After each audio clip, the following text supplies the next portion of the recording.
A very warm welcome to everyone joining us online and our audience in the room.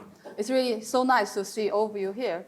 Many of them I only met online, so really good to see you in flesh. And welcome to the launch of the Digital Task Force for Planning report, A Digital Future for Planning, Spatial Planning Reimagined. I'm Wei Yang, co-chair of the Digital Task Force for Planning and the co-author of the report with Professor Michael Batty. Mike and I will give an introduction of the report this evening. Tonight, we are honored to have UCL President and the Provost, Dr. Michael Spence, AC, join us and giving opening remarks. We are also delighted to have Professor Adam Dennett, Director of Bartlett Center for Advanced Spatial Analysis at UCL, chairing the Q&A after our presentation. So without further ado, let's get started. First of all, it's my great pleasure to welcome President and Provost of University College London, Dr. Michael Spence, give his opening remarks. Mike, you're welcome. Thank you very much, Wei Yang. It is incredibly exciting to see the launch of this particular report because we know just how timely it is. If we're going to think about the future of cities post the pandemic as they change, if we're going to be thinking about levelling up and addressing inequality, if we're going to be thinking about climate change and addressing the challenges that we have there, really good planning practice is absolutely crucial. And it's something that I think at the moment people feel as we watch the way in particular that the use of cities changing even as lay people. And so to take a moment now to reflect on the planning system itself and what planning fit for the future might look like is unbelievably important. But this is not only an important moment, it's also a deeply UCL moment, because of course UCL was founded not just for polite learning, as it was put disparagingly by our founders, but for useful knowledge. And in particular, for useful knowledge that would harvest the intellectual resources of the disciplines. This is a place where multidisciplinary work just happens. And of course, good planning brings together the hard sciences, the social sciences, the humanities, brings together all the disciplines as we think about the future of spatial use. And so it is a very great privilege to be able to congratulate Dr. Wei Yang and Professor Batty on the launch of this report and to welcome you to what I think is a very significant seminar this afternoon. So thank you very much.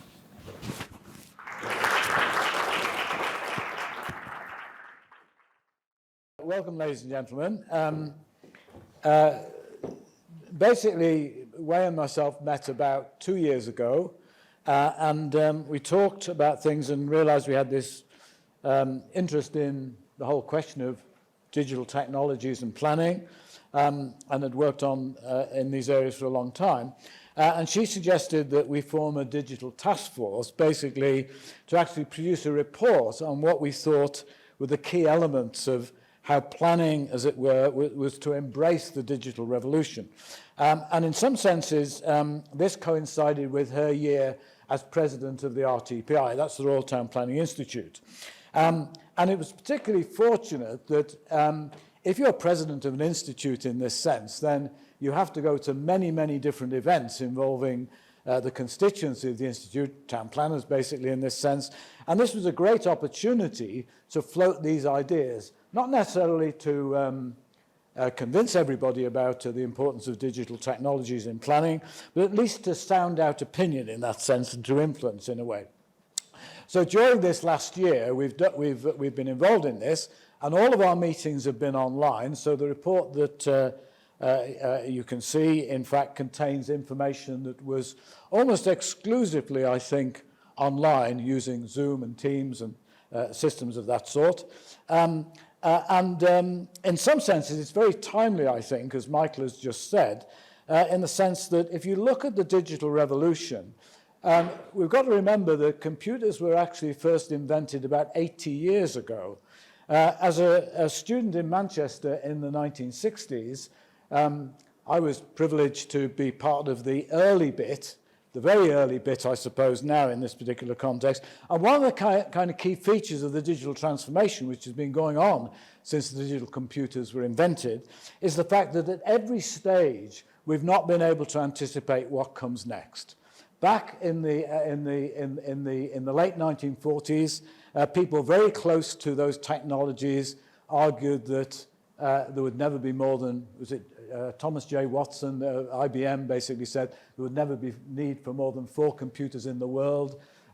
Winston Churchill, basically, who was involved in approving the Bletchley Park code-breaking operations, said that the 10 computers that were waiting up in Dollis Hill from the post office to be shipped to Bletchley Park at the end of the war, these computers would be to be destroyed because there would never ever be any use for them. And at each stage, people close to the revolution have not been able to anticipate what's next. And this is exactly the same today. What is next? What is it going to be like, these technologies, in 20 years' time, 50 years' time, and so on. So this transformation is really very important. It runs through really everything in this particular context. Okay, so we're involved in raising awareness in planning so that in some sense planners aren't left behind. They're not bypassed in some sense, and it's a great challenge in this particular. Change is so rapid that all of us feel that it's very important to continually embrace it, continually study it. Now, what we assembled was a task force of 10 of us. It's a little bit London-centric, I should say, the task force, but it is truly independent. We're not representing anybody other than ourselves, in a sense. And all our task force members, you can see them there, many of whom you would know, and some of which are in this room. And the rest of which we hope are online for the online streaming, which is taking place. All of us are experts in our own right in certain aspects of the digital transformation in this sense. So the mission of the task force was to really promote integrated digitally enabled planning in this context and to relate it really to the kind of key elements in planning at the present time, the grand challenges in particular in this particular context. In fact, if you read the report, if you look at the report, then I suppose you need to think of this not as being completely comprehensive. There are many gaps in what we've done, in a sense, but hopefully it relates to what's really going on in the wider world with respect to digital planning. And Wei will take over in a moment and tell us about what we've got in the report. I'll come back and say a little bit about some of the technologies and techniques and so on, and then we'll end up with some recommendations in this context. So without more ado, let me pass over to Wei, who's really going to talk about what we did in terms of the report. Wei. So let me introduce about our study. During 2021, we carried out a comprehensive cross-sector consultation program involving local and national government departments, agencies dealing with natural and built environment, digital technology, public health, and higher education. So the focus of our study is really about how to digitalize the planning profession. It's really the bigger picture, how we can use the most advanced digital technology to think about how we can recreate the profession, think about the planning system in a totally different way, rather than digitize the current planning system. So different from previous reviews of the planning system, which focus on the legislative and the policy aspects of planning, our review took a totally open approach to think about how we can do things differently and how we can tackle the grand challenges of our times. So we asked a very big question: what should be done now to make our world a better place for our future generations through achieving a universal common good? We argue that a newly digitally enabled systems approach to spatial planning is one of the keys to unlocking the move to achieve multiple goals. Our task force received overwhelming support from like-minded built and natural environment professionals. We had 4 panel meetings and spoke with more than 400 planners and stakeholders and ran extensive consultations. Mike and I, we had over 100 virtual one-to-one meetings with key stakeholders. We also ran 16 roundtable discussions with support from our panel members and other key supporters. We conducted online surveys with local planning authorities, planning schools. I chaired 3 RTPI General Assembly discussions on the future of the planning profession. We also had a generic call for evidence through questionnaire And also, we had 9 visionary reflection statements from panel members and 20 case studies. Here, I want to thank everyone contributed and supported to our study. Our report aims to present a collective vision for a digital future for planning. We propose a transformative digitalization of spatial planning, a people-centric process which is enabled by digital technology.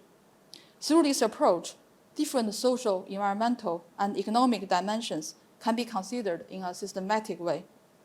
Our study used the UK as context, but the spatial planning methodology and approach is applicable worldwide. So in our report, we explored what are the actions needed to unlock the full potential of spatial planning, how planning profession can take our professional responsibility to tackle the grand challenges, and at the same time, how can we create sustainable communities for us and for our future generations. So each of our chapters conclude with recommendations drawn from the findings of that chapter. As I mentioned, we took an entirely open approach to consider how we can tackle the grand challenges in an integrated way. Together with the pandemic, the climate and the biodiversity crisis are the most direct threat to the survival of humanity. Our future prosperity, our health and well-being aspirations are determined on whether we can tackle this urgent crisis. Climate and biodiversity emergencies are two sides of the same coin. Scientists suggest that treating climate, biodiversity, and human society as coupled systems is key to successful outcomes from policy interventions. Experts are calling on countries to protect entire ecosystems rather than only protect iconic locations or species. UK Climate Change Committee's report recognized spatial planning as one of the biggest opportunities that local planning authorities have to deliver net zero. It also highlighted the significance of societal and behavioral change, which can contribute to as much as 59% to a balanced zero-carbon pathway. So how our living environment is planned has a direct influence on people's daily activities, their health and well-being. People's choice for low carbon and healthier lifestyle are limited by the built environment. How we plan, build, and retrofit our living environment is one of the biggest questions for which our society needs new answers. When I attended COP26 last year, I had a strong sensation. It is not sufficient only provide scientific evidence on climate change anymore. We need a systems approach to provide place-based solutions by built and natural environment professionals. But currently, our profession's voice is so quiet. We really need to have much stronger voice to think about solutions. The same principle also applies to our missions for resolving public health, inequality, and poverty issues. The concern to health and well-being was the precise reason why the modern planning profession started more than a century ago. As highlighted by the pandemic, social inequality is a direct reflection of social and economic inequality. Again, these interconnected challenges need a whole systems approach. Social, economic, and environmental policies need to be considered holistically on a spatial basis. However, our current urbanization and development are primarily profit-driven and delivered through segregated housing and infrastructure models. Nature, people, society are normally secondary considerations. The challenges we face now are much more severe than those at the time when the planning profession was first started a century ago. To some degree, this is because the best planning practice had never been consistently applied over the long term. Now, the emergencies are global in scale, and only through global and cross-disciplinary collaborations, as well as through new skills, can we potentially address them. This is a map produced by the Royal Academy of Engineering. This is a perfect illustration of the current system for housing, planning, and infrastructure in the UK. and it is not uncommon in many countries around the world. As you can see, it is characterized by conflicting interests and lacking a shared vision. Time, money, resource, and people's lives are wasted in this confusing and deteriorating process. During our consultation, we realized actually before we could raise awareness and also facilitate integration, digital integration in spatial planning, the first priority was to clarify what planning is about. Several colleagues reminded us that planning system is an intensively political activity. But I first want to argue that in order to tackle the grand challenges of our times, we need a joint vision to work towards a universal common good, zero carbon emission, natural capital net gain, circular economy, and social inclusion. I hope nobody would disagree with these principles and the goals set out in the UN Sustainable Development Goals. Planning should be people-centric, as it relates to everyone's life. The fundamental objective of the planning profession is to create a balanced system for people, nature, and society to coexist in harmony. Planners should be empowered to do their job properly by evidence. Spatial planning synthesizes a variety of prospects and approaches, and is the glue that binds built and natural environment expertise together to make the world a better place in public interest.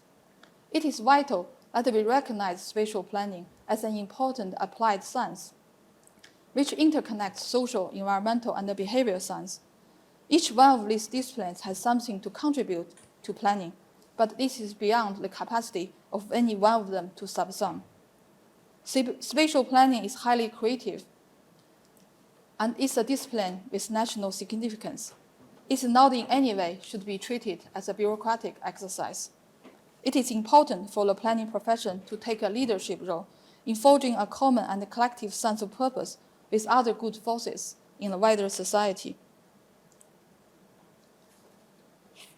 In 2020, the Council for Science and Technology wrote to the Prime Minister about achieving net zero for carbon emissions using a whole systems approach. As we argue, that spatial planning is a key discipline to deliver a place-based systems approach to achieve zero carbon, to formulate a harmony with nature, to create healthy and beautiful places, and to bring the best out of people in contributing to a circular economy and an inclusive society. The circular economy requires us to redesign everything: products, business models, cities, and the linear systems we are used in the last few centuries. Circular economy is about recreating systems, so not only tangible objects, but also information management system, and our way of thinking and living, including how we learn from the past, and so we can do better in the future. The same is true for spatial planning, which is entirely coincident with the idea of circular feedbacks that provide an internal momentum for the whole system. Collaboration working, design for the future, and incorporating digital technology are recognized as three key enabling elements of a circular economy. Again, they are entirely consistent, of which integrated spatial planning should have multidisciplinary collaboration and public participation, long-term vision, as well as empowerment through digital technologies. So the quest to unlock the full potential of spatial planning in the digital era actually has two faults. Number one is the legitimacy of an integrated spatial planning. There's a great urgency to clarify the legitimacy of planning and fully recognize the scope of its professional capacity. Given the current limits on planning in the narrative of housing delivery, many strategic challenges remain with little oversight. We need to rebuild a broader civil and political consensus around the significance of spatial planning as a discipline, so we can invest in the skills and tools needed to unlock its full potential.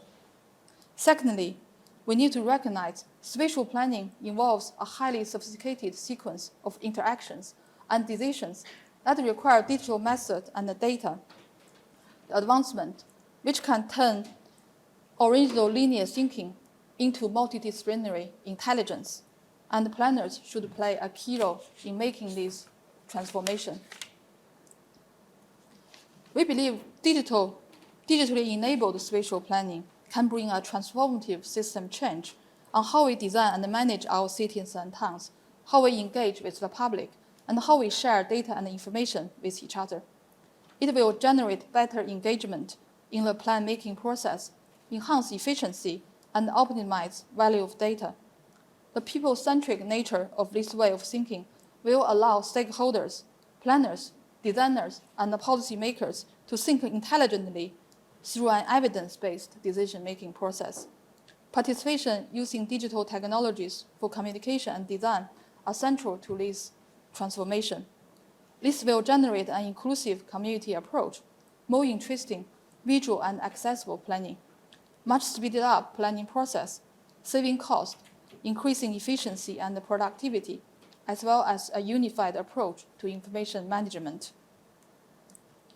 A digitally enabled approach to spatial planning should embrace the key principles of strategizing with real purpose, innovating and exciting the young, defining spatial problems in context through new digital tools, communicating the differing importance and the flexibility of individual policies, and embracing key questions of ethics, legitimacy, and ownership.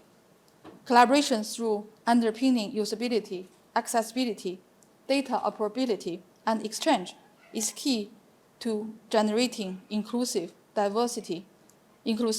diversity, engagement, empowerment through citizen participation, and ensuring accountability, transparency, and consistency using a systematic approach. So in light of the transition to a circular economy and based on the fourth industrial revolution's focus on redesigning systems, we propose a new spatial planning methodology to achieve net zero and other mission-oriented goals. Digital twins, smart cities, big data, artificial intelligence, and a host of other simulation, illustration, and participation tools can be employed systematically in spatial planning. In essence, we outline a cyclic planning system based on two interconnected loops. Loop 1 is an evidence analytics loop empowered by data and digital technology, which is about the science of systems, and a decision-making loop based on democratic and transparent process, which is legislative procedure. So rather than having a linear system, from day one, by identifying existing issues, we should talk with public. And also we need scientific-based understanding about what are the real impact and what are the current issues.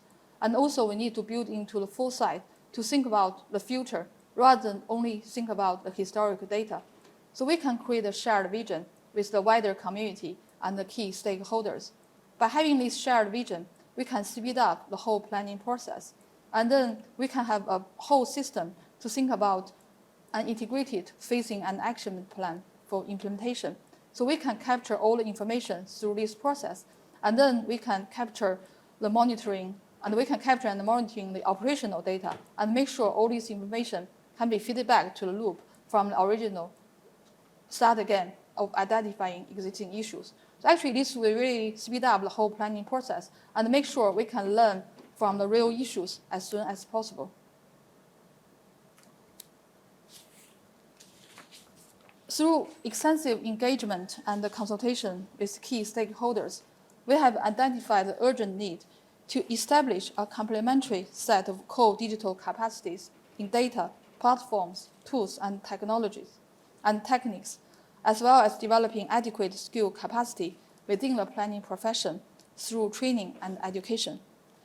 In terms of the core digital capacities required, we have identified the need to establish a common spatial data environment based on national mapping and data sets, a national network of regional data observatories based on regional data input, an integrated planning open data framework based on planning data input.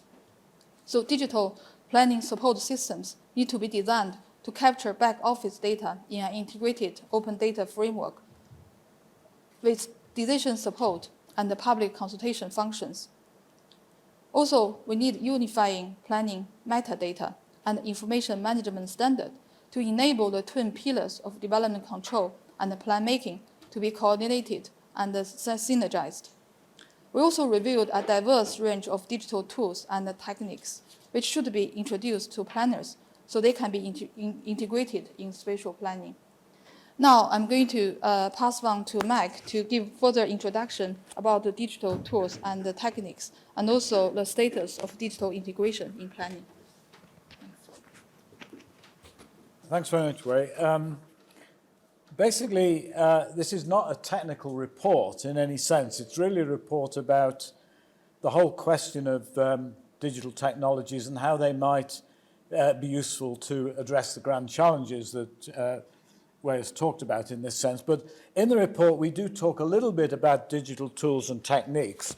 And as you can see from this slide, we classify them into sort of 5 broad areas: databases, information systems, GIS technologies, analytic tools and models for forecasting and so on, evaluation, scenario design, optimization, participation and engagement, which is pretty central, I think, to how we communicate these things, and the techniques of communication themselves, visualizations, CAD, computer-aided design, virtual reality, augmented reality, and last but not least, planning applications management in some sense, which is loosely called plan tech in some senses.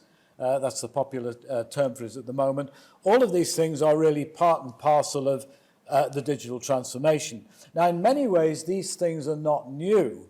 If you look at all of those things, you can go back before the computer revolution and find examples of that. Just after the war, there's a great picture, the great photograph of Sir Patrick Abercrombie and Peyton Watson. I mean, I'm looking at Mark Tudor-Jones here. I think it was Peyton Watson, pointing to the plan of Plymouth, basically, which is a wooden model. But on the background, there are all kinds of things about data and analytic tools and participation and so on. So in some senses, that kind of science has always really been part of what we've been talking about in terms of the digital transformation.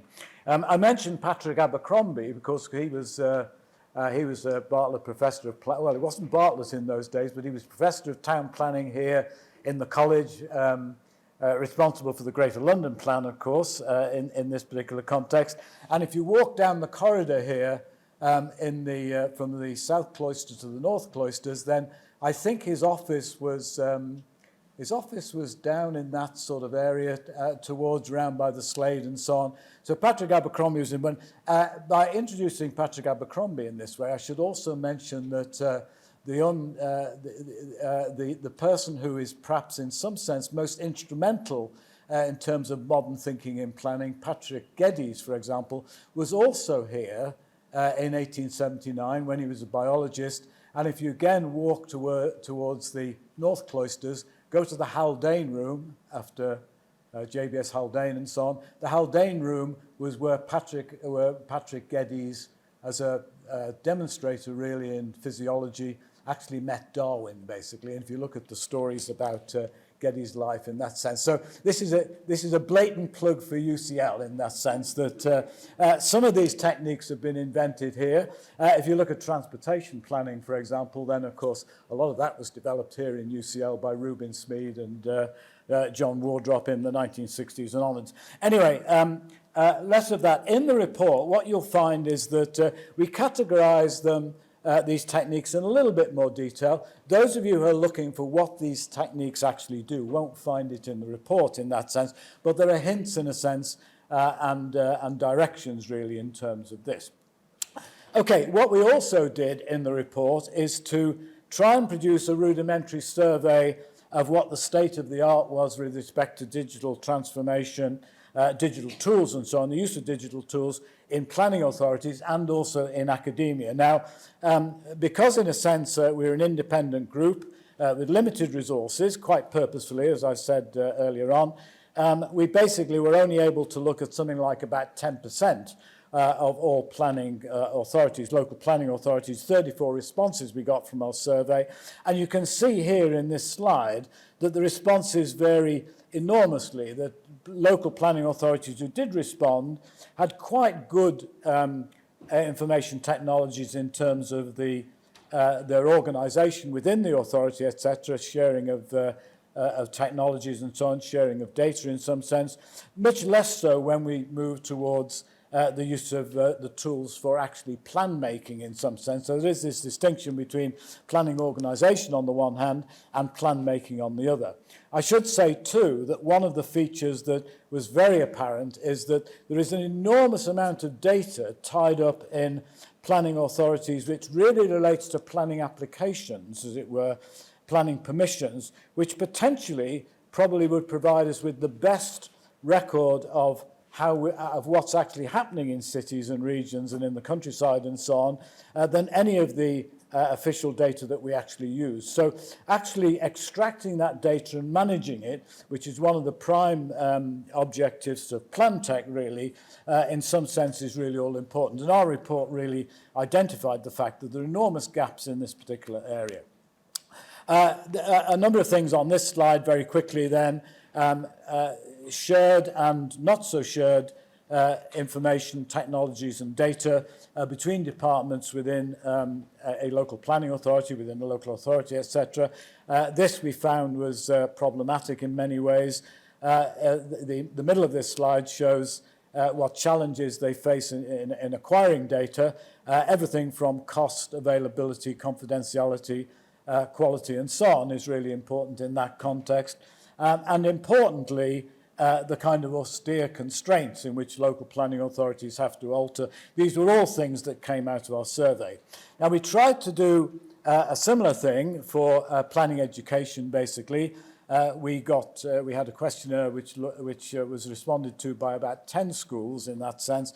And again, the same kind of picture of a limited amount of teaching in this and research in this area within planning schools generally. And you can see the kind of things that are taught on the right-hand side of the slides. And these were taught mainly within modules. And there's a recurrent debate about how we should disseminate, how we should educate our planners, our potential planners, basically, in this particular context. And, of course, the issue about continuing professional education and so on. These were all things that you will find, in fact, within the report itself. And you can see here that a reasonable amount of emphasis in planning schools on CAD, 3D modelling and so on in the urban design context, but not so much on forecasting and transport modelling, the very things that really dominated earlier generations of planners when it came to information technology are really taught much less. Although, in fact, in practice, consultants are widely using many of these forecasting models, etc. Machine learning, all of these, the new notions about extracting pattern in data and so on, behavior from data and so on, all of these things are taught a little bit, but not much, and in some senses probably need to be injected into the planning curricula more. Only 3 schools out of the ones we looked at, and we appreciate this is a very limited sample, really replied with respect to having plans to expand the education with respect to information technologies.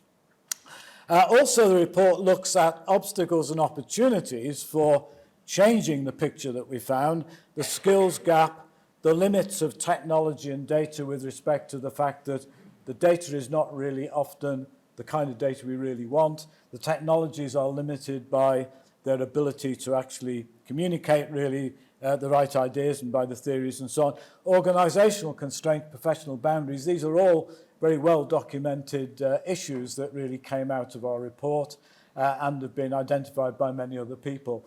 And then, of course, opportunities. The pandemic is not necessarily an obstacle to the future in some sense. It's a wake-up call, perhaps, in some sense, but also it provides a whole range of opportunities. As Michael indicated at the beginning, our cities are changing very rapidly. The notion about whether we'll ever come back to work in the sense that we thought of work 2 or 3 years ago is a major, major issue in this sense, have a major impact on cities in terms of transportation and so on, in terms of house prices, etc. So all of these kind of issues are opportunities. The rate of technological change is very rapid at the present time, continuingly so, and layers of new technologies are being invented all the time. The speed of invention is so rapid that it's extremely difficult to embrace and put these things together, etc. One technology does not really knock out an existing technology. It tends to build on it cumulatively and change it and weave it in a different way. And I'm going to hand back to Wei now to continue this and to actually talk a little bit about our recommendations, which really follow on from the material in the task force that we've identified now. I just want to follow up on two other opportunities related to the UK context. As I mentioned earlier, I believe enormous potentials can be achieved if we treat spatial planning as an important applied science discipline of national significance. Because currently the government is investing 14.9 billion in R&D in 2021 to 2022. The Chancellor has promised by 2024 to 2025, he's going to invest 20 billion pounds to R&D to ensure science and ideas turn into solutions for public good. So I think spatial planning is very much fit into that category. So we could get some money from the government to do that on R&D if we see spatial planning as an important applied science with national significance. And also relates to what Michael mentioned earlier about the leveling up white paper, sets an objective for achieving a common purpose across low layers of government. So we support the long-term vision of a complete system change articulated in the leveling up white paper. A digitally enabled place-based systems approach to spatial planning has the power to break departmental and professional silos. It provides a strong foundation capable of supporting the delivering of key missions outlined in the white paper. So I think there's a big opportunity we could grasp and talk with the government about how we can achieve that altogether. So our mission is to establish a digitally enabled planning profession. The UN Environment Programme has recognized planning as a popular profession for young people seeking green jobs. The planning profession must take its professional responsibility seriously and be proactive to modernize itself. Planners should play a proactive role in driving the digitalization of the profession by learning from other professions, such as engineering, environmental specialists, and the public health sector. The digital skill sets for planners should be diversified to allow a wide scope of expertise to be developed, along with innovative ways of collaboration. For example, we don't have to train everybody with the same skill set. We could have very different ways of training planners. Somebody could have a very broad range of skills. Somebody could have a much more in-depth skills based on their speciality. So there are all sorts of ways to think about a multidisciplinary type of education. And also the digital skill sets for planners should really think about how we can collaborate with other disciplines as well, and innovative ways of thinking and collaboration. We need to create an ecosystem to allow advanced digital technologies and other state-of-the-art research to be applied in mainstream planning practice and education through reforming the planning curricula and lifelong learning. Greater funding opportunities in teaching and training should be pursued to enable the urgent upskilling of planners in practice. We believe this should be a key part of the government's leveling up agenda. In terms of our recommendations, our report gives 8 key recommendations to the government. They are all interconnected, long-term, and visionary. They can provide strategic and systems change we are talking about. We can group the 8 recommendations in 3 sets. The first set is really about mindset change. First of all, we need to recognize the vital role of spatial planning as an important science discipline, applied science discipline, where its digital transformation has the potential to tackle the grand challenges. We need spatial planning expertise in the key national and international statutory and advisory bodies. For example, the UK Committee for Climate Change, UK Council for Science and Technology, and the National Infrastructure Commission, and other equivalent agencies. So we can bring a nationwide systems approach to tackle the severe challenges we face. Also, we recommend to establish a chief spatial planning officer's role in the cabinet office. Many of the government's key policies are connected to spatial planning issues. A stronger presence in spatial planning at the top-level policy advice can be achieved by introducing this role. So we recommend a chief spatial planning officer sits alongside with the chief scientific advisor and the chief medical advisor in the cabinet office to advise government on the integrated spatial implication of climate mitigation and adaptation, local and regional economic growth, leveling up, housing, infrastructure, land use, transport, and other built and natural environment actions and policies. To follow lead, we recommend each local authority to have a chief spatial planning officer's role at their executive team level. So to build and restore stronger leadership in spatial planning at the local level and to develop integration between local authority services using a whole systems approach. So this is really about mindset change, how we position spatial planning. Second is about a new approach. As we recommend, we need a whole new cyclic planning systems approach to create a digitally enabled cyclic system in planning through connecting the decision-making loop and the evidence analytics loop. The third group is really about the actions need to be taken. There are four recommendations. We recommend to develop a national cross-departmental strategy for digital planning, and the strategy need to be costed. Also, we suggest to establish a central resource and delivery body to empower cross-sector innovation and to develop and implement digital planning. Thirdly, we suggest, or actually is a request, to create a comprehensive mapping system, a common spatial data environment, and a basic set of analytic functions tailored to plan making.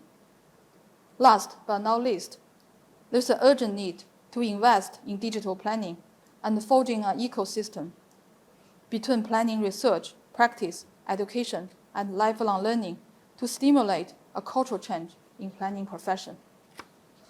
So these are our 8 recommendations interconnected to each other. They are like a whole comprehensive set. So today is the launch of our report of our 1 year's work. Rather than being a conclusion of our task force for planning, we believe our report is a new starting point to reinvigorate the profession, a mission to create a reimagined planning profession, a profession that can coordinate the best knowledge and advance the most appropriate digital tools and technologies from related disciplines so we can achieve a shared vision and create a better future for everyone. In terms of our next step, we want to formalize the digital task force for planning. We want to open up funding and collaboration opportunities. We want to carry on further work to disseminate and implement key recommendations, supporting the digitalization of spatial planning to tackle the grand challenges, supporting the delivery of leveling up and cross-departmental system change. So this is our next steps. We welcome everybody's contribution and open for collaboration. Of course, also funding opportunities as well. So thank you for your attention. The world really deserves a reimagined planning profession in the digital era. Digitally enabled spatial planning should have the power to break departmental and professional silos. It can be a transformative solution to coordinate the effort from all good forces to achieve a universal common good. So I have no doubt the heyday of the planning profession is coming. Let's take the enormous opportunity brought by the digital transformation. The future is really in our hands. So really welcome everybody, your contribution for the long-term future. And may I use this opportunity to express my great gratitude to Professor Michael Batty for forming and leading the task force with me. I think I must spoke with Michael more than my husband last year. we literally see each other every day for more than 5 hours at least, virtually only. So also we would like to give our heartfelt thank you to our panel members.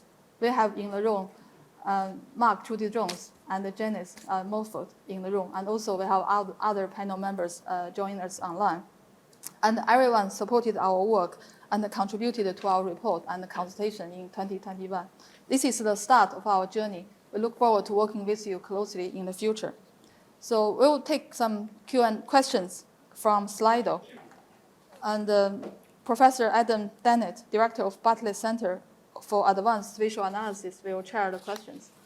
And so I'll read out the questions that we have got from Slido. We've also got the great and the good of the British planning kind of, fraternity, sorority, whatever it might be, in the room. So I'm sure all of you have got some excellent questions as well. So I'll start with the online Slido questions. First one from Sue James, saying the recommendations are very reasonable.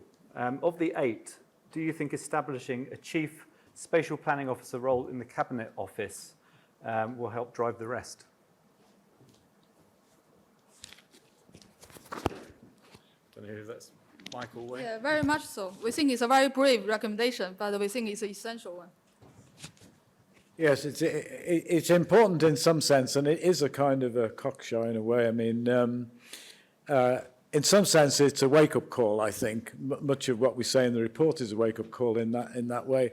But I think there is a logic to thinking about how the Cabinet Office is organised with respect to pulling together a whole variety of things that have not been integrated so far. I mean, we can see from present geopolitics how problematic this whole question of integration is in some sense. So that would be my immediate response. We realise that of these 8 recommendations, they vary enormously with respect to the relative ease or difficulty with which people might be able to accept them in that sense. But they are a starting point.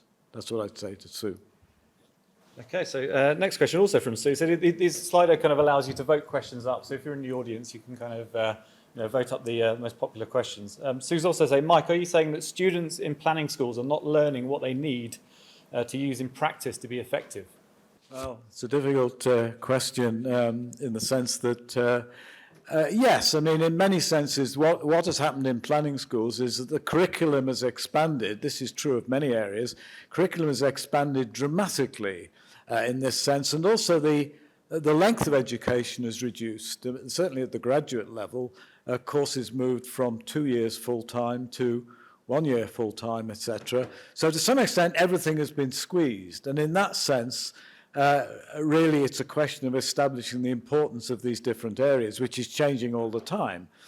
So yes, the planning students are probably not learning as much about information technologies and digital technologies as we would argue in the report, and as we do argue in the report in this particular context. And that's not to say that all planning students need to learn all of these things. We're very clear that there is specialization in this context. One of the things that was talked about many years ago, in fact, in 1950, there was the Schuster report, which was about training of planners and the skills involved.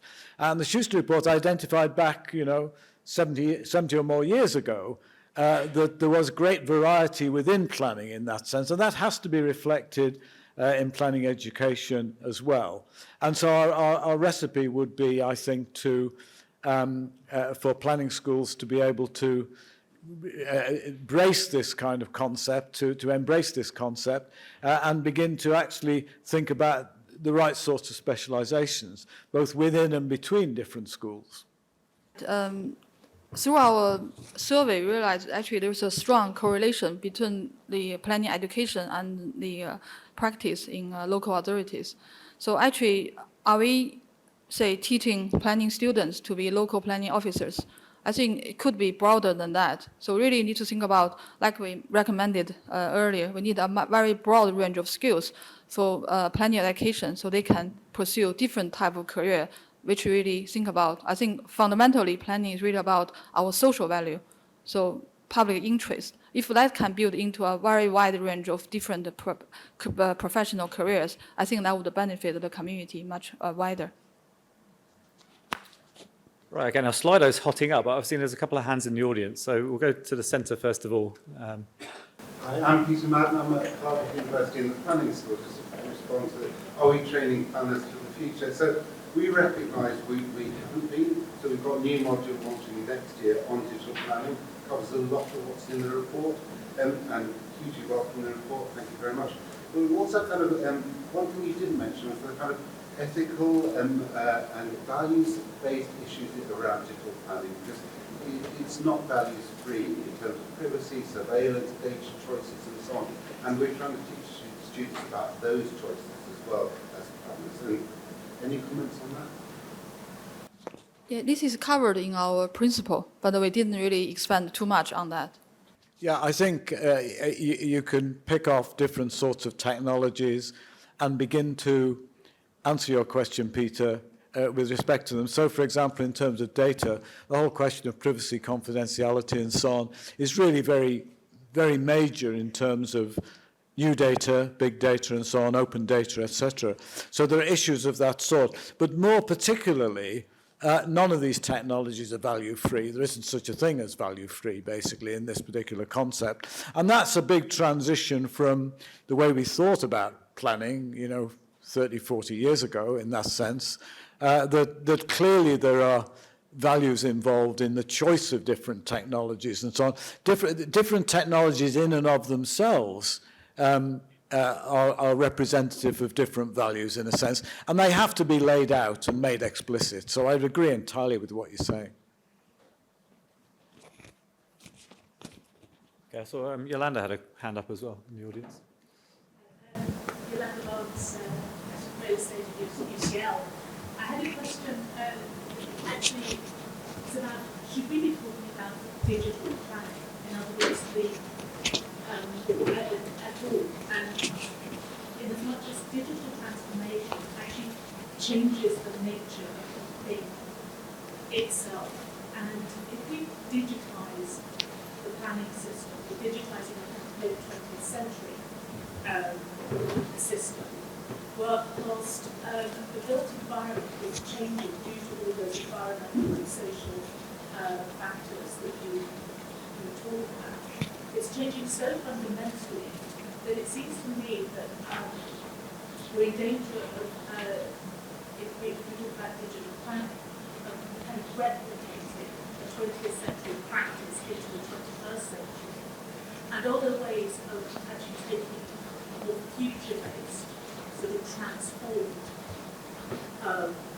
view of this, and actually creating a digital co-creation or whatever you might call it, a different way of actually organising the built environment that takes into account those social, environmental, and other changes more explicitly. I think we very much argue for the digitalization of planning profession rather than digitize the current planning system. So I think what you're talking about is exactly what we try to argue. We should think things in a totally different way. Think about a cyclic system of really using the data and make sure we are real connected to the future and the foresight. Yeah, I think it's very clear that we can't return to what planning was like at any point in the past in this particular context, and that one of the features I think we try to get over in the report, I'm not sure that we succeed completely, is the notion that these great waves of change are happening almost instantly at the present time, and that one generation of artificial intelligence experts who's going to be outdone by the next generation, etc., very quickly in that sense. And so in some senses, we have to take that into account. I think in the report, we're not very explicit about this, but I think if you read between the lines, we tend to be implying that there are certain aspects of the planning system that are lagging behind. So, for example, the notion of taking planning applications data, of which, let me see whether this is right. The planning portal tells us that, Ewan will know, I guess, but 300,000 planning applications a year. Maybe that's a month, I can't remember. Pardon? 700,000, okay. Think of the data involved in that. Just extracting that data. It's a massive task, but the data would be incredibly valuable in some sense. So a system of that sort, which really relates to the here and the now, basically, is what we're sort of suggesting, I think, in this particular context. Now, that doesn't discount anything you've actually said about a new approach in some senses. And the new approach, I think, is that we can't really return to the notion that there are just town planners out there who are isolated from everybody else. There is that everybody else. If we look here in UCL at the Bartlett, for example, it's grown enormously in the last 10 or 15 years in response to many of these new kind of dimensions, if you like, or perspectives on cities and planning and urban life and so on. So all of that has to be taken account of. Yes. One of our survey's findings is more than 50% of the local authorities, they do not capture the data from the planning applications to feed into the local plan making process. Actually, there's a huge gap between that, and it's not linked at all at the moment. Right, now I'm conscious that we're eating into kind of wine and nibbles time now, but there's one more question sort of halfway up at the back. So we'll have from the audience, and then, yes. Thank you very much. I would like to start by saying thanks to both Way and Dr. Michael for the timely report. What I would like to find out is what do you consider to be the quick win in terms of the recommendations you made, considering the lack of resources within the planning profession and also the antiquated systems in use by many local authorities? I think the quick win, actually, we want to set up the digital task force for planning and to formalize the task force. So if we do have a body, I think rather than waiting for other people to react, we should really just do it by ourselves. And then I think once we take the leadership, more and more funding will come. Actually, there are lots of support from the wider industry. Actually, last time I went to an event with Morgan Stanley, and then it's a banker, they are bankers. And then actually all they talk about are social values. Actually, there was enormous support from the wider society that recognize this importance of spatial planning. So we just need to really take the leadership and then just do it. I think that's the quickest win we can take rather than convince other people. Yeah, I think the notion that the task force sort of, began a year ago and ends now is just not on. In some senses, there should be a succession of task forces, not necessarily organised by ourselves and so on, that really relate to many dimensions of planning. And having said that, there are lots of other domains, really, in terms of social life and economic life, where we should have task forces of that kind. So it's a continuing evaluation, if you like, and re-evaluation of the problems, etc. Because as is it Professor Barnes, is that right? Yolanda, yes, we've never met, but I recognise you. As you said, basically, things are changing so rapidly that we need to be vigilant about this all the time, in some sense. Yeah, and also since we published our report, and since we had a conversation with many different planning schools, all planning schools, actually, we have been talking with recently, realize the importance of spatial planning, actually, the importance of digitalization of the planning education. So actually, I think we have been very successfully raised the awareness within the profession. So that's a good starting point too. It's time to say thank you very much to Mike and Wei for answering the questions. And thank you for everyone in the audience for contributions as well. We've got a great expense. We've broken the CASA budget downstairs and put a spread of wine and nibbles on. Lucy's worked extremely hard kind of putting all this together. So please come downstairs into the South Cloisters and join us to continue the conversation downstairs. I'm sure people will be hanging around for next couple of hours or so. So you'll be able to kind of ask questions and debate over a nice glass of wine. So thank you to everyone for coming. Thank you to Michael for coming as well, having a few words at the beginning, and she'll see you all downstairs. Thank you very much.